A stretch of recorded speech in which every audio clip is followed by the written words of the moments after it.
বলি বসে বসে শুধু হাওয়া খেলে হবে গিন্নি? বাজারের অবস্থা ভালো নয় গো। কদিন পর লোকে না খেতে পেয়ে মরবে, আর উপরে বৃষ্টি হওয়ার পরেও এত গরম। আমি বেশি করে হাওয়া খেয়ে নিচ্ছি। বাবারে বাবা, হাওয়া খেয়ে নিচ্ছি। এই দেখো, রাত দুপুরে মস্করা একদম ভালো লাগে না গিন্নি। বলি এত চটে যাচ্ছ কেন? হাওয়াতে মন ভরে কিন্তু পেট ভরে না। এবার আমার পেট ভরার একটা ব্যবস্থা করো দেখি। বুঝেছি, তুমি বেশিক্ষণ খালি পেটে থাকলে খালি খিটখিট করো। তোমার জন্যে দারুণ একটা জিনিস রাখা আছে। হ্যাঁ, বেশি হেয়ালি না করে একটু খুলে বলো তো। ফুলে নয়, জল ঢেলে ঢাকা দিয়ে রেখেছি। দুপুরে একটু ভাত বেঁচেছিল। হুম, পান্তা? শুধু পান্তা নয় গো, সঙ্গে কাঁচা পেঁয়াজ আর লঙ্কাও আছে। ও, করেছো কি গিন্নি? যাও যাও যাও, তাড়াতাড়ি নিয়ে এসো। পান্তার নাম শুনে জলে জিভ ডুবে গেল। হ্যাঁ, আর যাই গো যাই।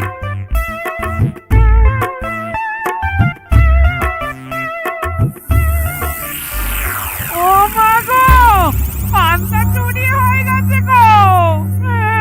হ্যাঁ, পান্তা ভাত কি সোনা দানা যে চুরি হবে? কই দেখি তো।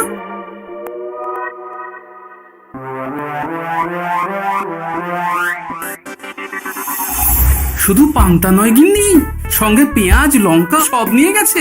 আমার নামে রাখা পান্তা খেলে চোরের পেট খারাপ হবেই হবে।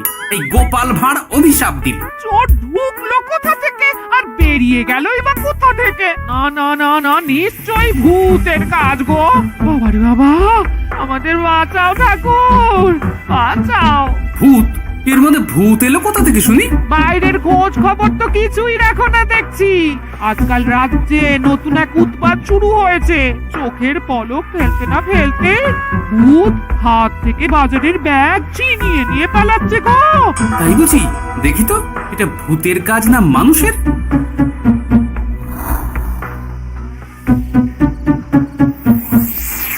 না, ভূত হলে উড়ে যেত। এ চোর মানুষ, তাই হেঁটে গেছে। তবে একবার তাকে ধরতে পারলে মেরে ভূত করে দেবো, এই বলে দিলাম। রাত থাকতেই সব বাজারে পৌঁছে যাবে মন্ত্রী মশাই। বাজারে এখন খুব চাহিদা, এগুলো সব দ্বিগুণ দামে বিক্রি হবে। ভালোই দাম মেরেছি, এই সুযোগে আমার ট্যাগ ভরবে। শুধু কি আপনার, আমরাও কানাকড়ি পাবো তো। আগে কর্ম কর, বুঝলি, ফলের আশা করিস না। আমরা তো মোহর আশা করছি মন্ত্রী মশাই। মোহর থাকলে ওই ফল বাজার থেকে কিনে নেব।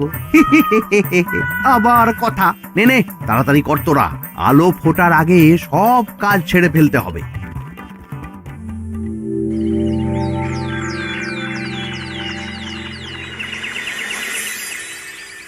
হ্যাঁ, বলো কি তোমরা? চোখের নিমেষে বাজারে থলে নিয়ে গেল? হ্যাঁ মহারাজ, গতকাল রাতে ছেলে বউ সবাই খালি পেটে ছিল। শুধু কি খিদে, রাতে ভয়ের চোটে দু চোখ এক করতে পারিনি আমরা। বেশ বেশ, তোমাদের আমি রাজবাড়ির ত্রাণ তহবিল থেকে কিছু শস্য দিচ্ছি। বাড়ি ফিরে পেট ভরে খাও। কিন্তু মহারাজ, ভূতের হাত থেকে কি কোনো নিস্তার নেই? জ্যোতিষী, আগে পঞ্জিকায় লেখা আছে এই সময় কৃষ্ণনগর রাজ্যের ওপর দিয়ে ঝড় ঝাপটা যাবে, কিন্তু সেটা যে ভূতের উপদ্রব সে ব্যাপারে কিছুই তো লেখা নেই। আমার সৈন্যদল মানুষের বিপক্ষে লড়তে পারে, কিন্তু ভূতের বিরুদ্ধে? হ্যাঁ, অমঙ্গল মহারাজ, ঘোর অমঙ্গল। রাজ্যবাসীকে বলে দিন সন্ধ্যের পর বাড়িতেই থাকতে, ভুলেও যেন বাইরে না বেরোয়। এতে সমস্যার সমাধান হবে? তা তো জানি না, তবে এতে করে গুদামঘর থেকে শস্য বার করে বাজারে পৌঁছে দিতে আমার সুবিধাই হবে। যতদিন না সমাধান খুঁজে পাচ্ছি ততদিন ঘরে থাকাই ভালো মহারাজ, না হলে ওই ভূতে ঘাড় মোটকে দেবে। ভূতকে বিজ্ঞানে ব্যাখ্যা করা কঠিন, আমার মনে হয়। চুপ করো তো বিজ্ঞানী, ভূত থাকবে কি করে? তাকে কি কেউ চোখে দেখেছে? কিন্তু সে আছে। ঠিক যেমন মন্ত্রী মশাইয়ের মধ্যে একটা চোর সত্তা আছে, ঠিক তেমন, তাই তো? গোপাল, এবার তুমি পায়ে পা দিয়ে আমি নয়, পা দিয়েছে ভূত, থুড়ি, চোর। এ চোর মানুষ চোর মহারাজ, আমার কাছে প্রমাণ আছে। হ্যাঁ, বলে কি গোপাল? কি প্রমাণ আছে তোমার কাছে? শুনি গোপাল। গতকাল রাতে আমার বাড়িতেও চুরি হয়েছে। চোর এসে পান্তার বাটি নিয়ে পালিয়েছে, সাথে লঙ্কা পেঁয়াজ। আমি নিজের চোখে দেখেছি চোরের পায়ের ছাপ। চোর খুব বোকা, যেন কচি খোকা। মহারাজ, আমার মনে হয় সর্ষের মধ্যেই ভূত আছে। মানে কি বলতে চাইছো তুমি মন্ত্রী? ভেবে দেখুন মহারাজ, গোপাল এমনিতেই পেটুক মানুষ, এদিকে বাজারে সব জিনিসের আগুন ছোঁয়া দাম। আমার মনে হয় এই চুরির পেছনে গোপাল আছে। বললেই হলো আমি আছি। কোনো প্রমাণ আছে আপনার কাছে? তোমার কাছে প্রমাণ আছে যে এই চুরির পেছনে তুমি নেই? কি হলো গোপাল, আছে নাকি প্রমাণ? এবার তাহলে মাথা আসবে, টানলে কান। ঠিক বলেছে সভাকবি, গোপালের কান টানলেই মাথা আসবে। গোপাল, মন্ত্রী যেটা বলছে সেটা কি ঠিক? আগে এই চুরির পিছনে আমি নেই মহারাজ, তবে কে আছে সেটা আমি আগামী 7 দিনের মধ্যেই জেনে ফেলব, আর তাকে আপনার সামনে হাজির করব, এই কথা দিলাম। বেশ, আমি তোমাকে 7 দিন সময় দিলাম, তারপর অবস্থা বুঝে ব্যবস্থা নেব।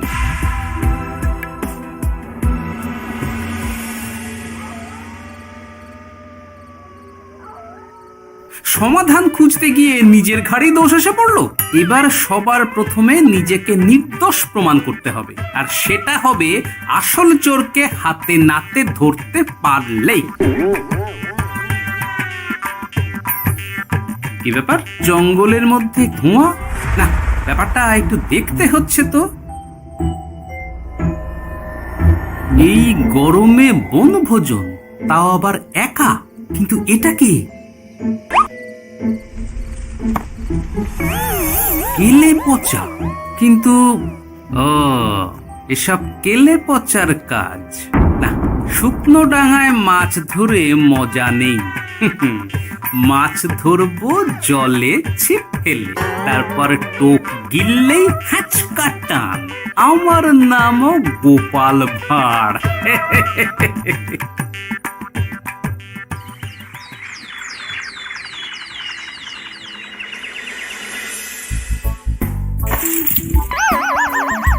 এ কি বলি, ভেঙে ফেললে?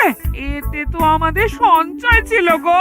খারাপ সময় তো সঞ্চয় কাজে লাগে গিন্নি। খারাপ সময়? আজ আমার কচি পাঁঠার ঝোল আর গলদা চিংড়ির মালাইকারি খেতে বড় ইচ্ছে হয়েছে গিন্নি। এ কি, লোকে চাল ডাল কিনতে হিমশিম খাচ্ছে, আর তুমি এসব খাবে? তাই তো সঞ্চয় ভেঙে বার করলাম গিন্নি। ভক্তি ভরে পুজো করলে সব বিপদ কেটে যাবে। কি পুজো করবো গো? পেট পুজো। বলি, মানুষটার কি মাথা খারাপ হলো?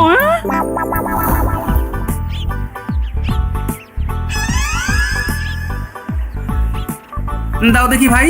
নিয়ে যাও গোপাল দাদা, নিয়ে যাও, বেশি করে নিয়ে যাও। আজকাল তো কেউ মাছ মাংস কিনছেই না। কিন্তু গোপাল কিনবে, মাছ মাংস সব কিনবে। আজ পেট ভরে পেট পুজো হবে। গলদা বাগদা যা আছে সব দিয়ে দাও দেখি। গোপাল দাদা আজ মাছ মাংস কিনেছে। ইস, কতদিন এসব খাইনি, কিন্তু আজ খাবো, পেট ভরিয়ে খাবো।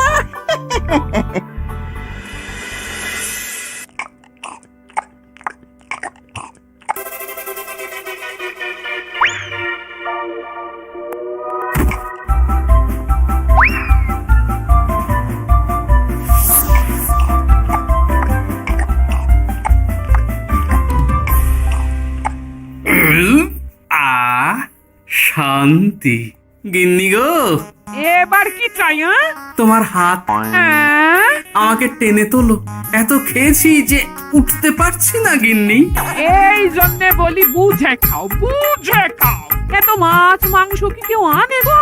বলি দুপুরে খাওয়ার পরও অনেকটা বেঁচে গেছে। তাহলে রাতে খাবো, বেঁচে গেলে পরের দিন সকালে খাবো। দারুণ রেঁধেছো তুমি গিন্নি। তোমার হাতে না জাদু আছে। আর তোমার পেটে রাক্ষস আছে, হুঁ? যা বলেছো, তবে গলা পর্যন্ত খাবার নিয়ে শোয়া যাবে না। একটু বাইরে থেকে হেঁটে আসি, বুঝলে? তুমিও চলো আমার সঙ্গে।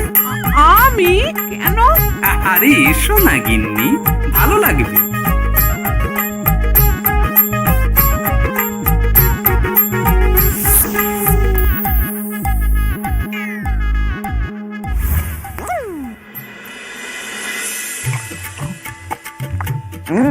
সত্যি গোপাল গিন্নি, তোমার হাতে সত্যি সত্যি জাদু আছে। এই তো টোপ দিয়ে চোর ধরেছি। সবটা খেয়ে নিস না কেলে পচা, আমি এক্ষুনি গিয়ে মহারাজকে ডেকে নিয়ে আসছি।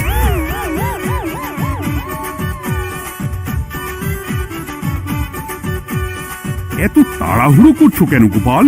আগে চোরকে বাড়িতে আটকে রেখে এসেছি কিনা, বেশি দেরি করলে চোর আমার সব খাবার খেয়ে নেবে। চোর না ইঁদুর যে সব খেয়ে নেবে? ঠিক করে বলো তো গোপাল, কি হচ্ছে এসব? আপনি বড্ড মুখ চালান মন্ত্রী মশাই, তার চেয়ে বরং একটু তাড়াতাড়ি পা চালান, আমার বাড়ি পৌঁছেই সব জানতে পারবেন। এই যে গিন্নিকে পাহারায় বসিয়ে গেছিলাম, বলি ও গিন্নি, সব ঠিক আছে তো? তুমি যেমনটা বলেছিলে, দরজা ছেড়ে এক পাও নড়িনি। হ্যাঁ, বেশ বেশ।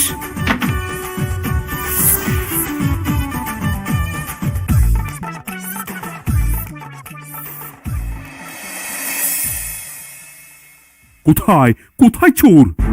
সত্যি তো, কোথায় গেল চোর? সেটা তো তুমি বলবে গোপাল।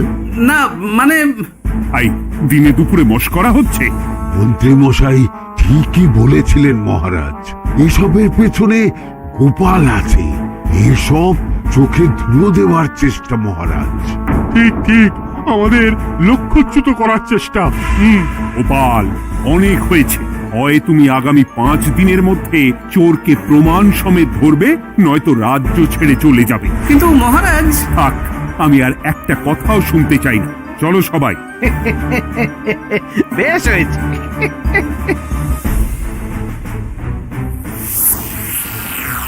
ওগো, বিশ্বাস করো, আমি সারাক্ষণ দরজার বাইরেই পাহারায় ছিলাম। হ্যাঁ, জানি গিন্নি, তোমার এতে কোনো দোষ নেই। আসলে আমার কপালটাই খারাপ, বুঝলে? দরজা তো বন্ধ ছিল, তবে কি ছি ছি ছি ছি, বোকার মতন একটা ভুল করলাম। এলে পাচারে, চুরির জন্য যদি কোনো পাঠশালা খোলা হয়, তাহলে তুই হবি সেখানকার প্রধান শিক্ষক। বলি এবার কি করবে গো? হ্যাঁ? এবার আর আমি নয় গিন্নি, যা করবে তুমি করবে। শোনো মন দিয়ে। বাহ, চোর পালালে বুদ্ধি বাড়ে, আগেই শুনেছিলাম, এইবার প্রথম দেখলাম।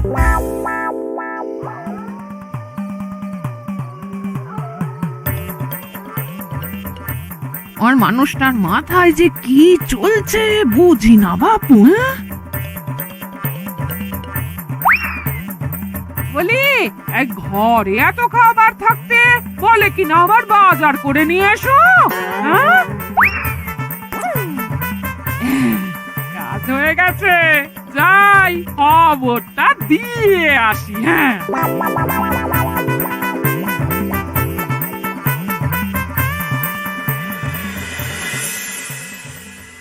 এটা কি বাজারের ফসকা নাকি? এ না তো, এখানে লেখাই আছে গ্রামের সবার খাবার ব্যবস্থা করব। আসল চোরকে আমি ধরতে চাই, তাই যেমন যেমন বলছি তেমন তেমন করিস। হ্যাঁ, না না, এভাবে চুপ করে বসে থাকলে কিভাবে হবে? রাজ্যে দিন দিন চুরি বাড়ছে। না, চুরি নয়, ভূতের উপদ্রব বলুন।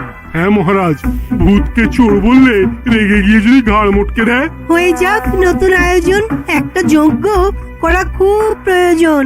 যোগ্য পরে হবে, আগে এই অযোগ্য ভাঁড়ের একটা অনুরোধ যদি একটু রাখেন মহারাজ। তুমি এবার কি চাই? আগে ভোজ খেতে চাই, তবে শুধু আমি নই, রাজ্য শুদ্ধ লোককে ভোজ খাওয়াতে হবে। আমার বাড়ির আবদার পেয়েছো নাকি? জানো না এখন বাজারের কি অবস্থা? রাজকোষে বেশি অর্থ নেই। কিন্তু ভোজ না খাওয়ালে যে চোর ধরা পড়বে না, আর চোর ধরা না পড়লে রাজ্যবাসীর অসুবিধে হবে, আর রাজ্যবাসীর অসুবিধে হলে হেয়ালি না করে একটু খুলে বলো তো গোপাল। আগে চোর খেতে না পেয়ে দিন দিন রোগা হচ্ছে, চেহারার অবনতি হচ্ছে মহারাজ, ফলে তাকে ধরা প্রায় অসম্ভব হয়ে যাচ্ছে। আজ আমার জানলার গড়াদের ফাঁক দিয়ে গলেছে, কাল যদি কারাগারের গড়াদের ফাঁক দিয়ে পালায়। এ চোর তো ভূতের চেয়েও ভয়ঙ্কর। তবে আর বলছি কি, তাই তো বলছি মহারাজ, আপনি আগামী 5 দিন রাজ্য শুদ্ধ সবাইকে 3 বেলা ভোজ খাওয়ান। আমি নিশ্চিত চোরও লোভে পড়ে ভোজ খেতে আসবে, আর পেট ভরে ভোজ খেলে সে একটু মোটা হবে, তার চেহারার উন্নতি হবে, তখন আমি খপ করে তাকে ধরে ফেলবো। বেশ, রাজবাড়ির ভাড়ার ঘরে যত শস্য আছে সব বার করো, রান্নার ঠাকুরকে ডাকো। কাল থেকে রাজবাড়িতে একসঙ্গে 10টা উনুন জ্বলবে। আমি রাজ্যবাসীকে 3 বেলা পেট ভরে খাওয়াবো। এই ফাঁকে কিছু রাজ ভাড়ার থেকে সোজা আমার গুদামে ঢুকিয়ে দেব, তারপর সময় বুঝে চড়া দামে বাজারে বিক্রি করব। কিন্তু চোর ধরতে না পারলে তোমার ঘাটে আর গর্দান থাকবে না গোপাল, এই আমি বলে দিলাম। হ্যাঁ, শোনো শোনো শোনো, আজ থেকে আগামী 5 দিন রাজবাড়িতে 3 বেলা ভোজ খাওয়ানো হবে, সবার নিমন্ত্রণ রইল। শোনো শোনো শোনো।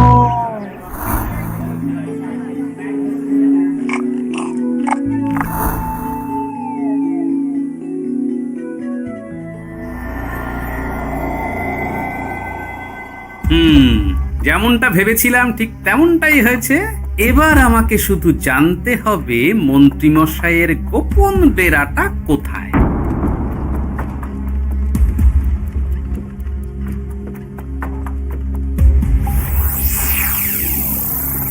নে, এবার এগুলো ভিতরে রেখে আয়। আগামীকাল কি গোপালের গর্দান যাবে? যাবে যাবে, তখন এই রাজ্যে আমার চালাকি ধরার মতন আর কেউ থাকবে না। এবার থেকে নিশ্চিন্তে থাকা যাবে।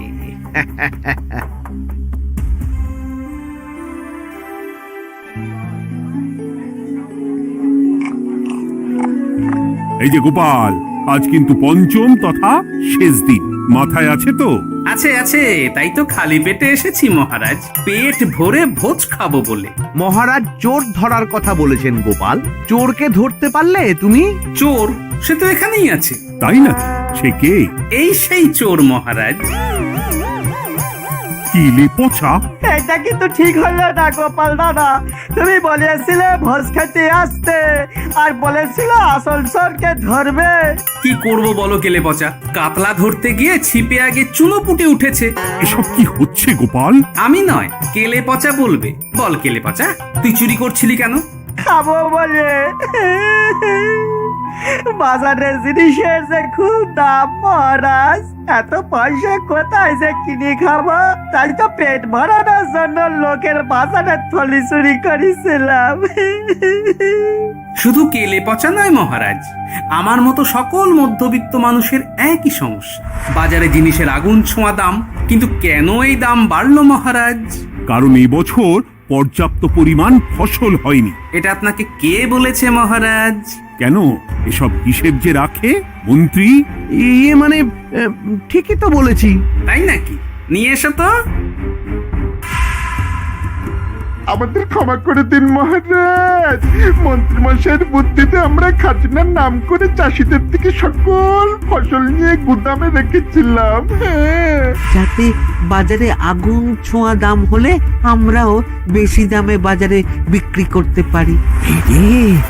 গেলাম। একজন চুরি করেছে লোভে, অন্যজন করেছে বাঁচার তাগিদে। এবার বলুন কে অপরাধী? মন্ত্রী, তোমার এত লোভ? মন্ত্রীকে ধরে ওই গুদাম ঘরে আটকে রাখো, যখন বাজারে মন্ত্রীর চাহিদা তৈরি হবে তখন বার করবো ওকে। আমাকে ক্ষমা করে দিন মহারাজ, ভুল হয়ে গেছে। গোপাল, তুমি আমার চোখ খুলে দিয়েছ। তোমার মতন একজন সভাসদ পেয়ে আমি সত্যিই ধন্য। আমার শাস্তি দেবেন মহারাজ? যে রাজার রাজত্বে রাজ্যবাসী পেট চালাতে চুরি ডাকাতি করে সেই রাজার শাস্তি পাওয়া উচিত। তোমরাই বলো আমাকে তোমরা কি শাস্তি দেবে? সবার হয়ে আমি বলি মহারাজ, এদের আর কদিন পেট ভরে ভোজ খাওয়ার ব্যবস্থা করে দিন। কিন্তু আমার রাজকোষ যে। চিন্তা করবেন না মহারাজ, আমি মন্ত্রী মশাইয়ের গোপন ডেরার সন্ধান জেনে ফেলেছি। ওখানে অনেক অনেক শস্য আছে। গোপাল দাদা জিন্দাবাদ। সত্যি কপাল করে একটা গোপাল পেয়েছি বটে।